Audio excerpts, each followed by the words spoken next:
Hello everyone, in today's video I'll show you on how you can calibrate your retraction with Orca Slicer.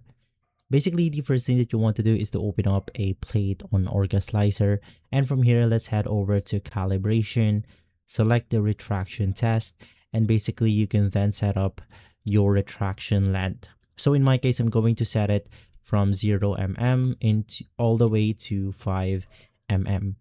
Click on the OK button, and from there it will then import this rings on where it will print or lens individually.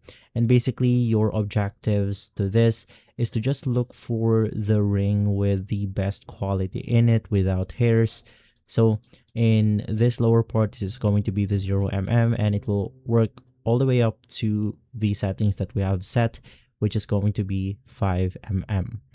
Now from there, you can just click on the slice plate, and basically you can now print this on your 3D printer.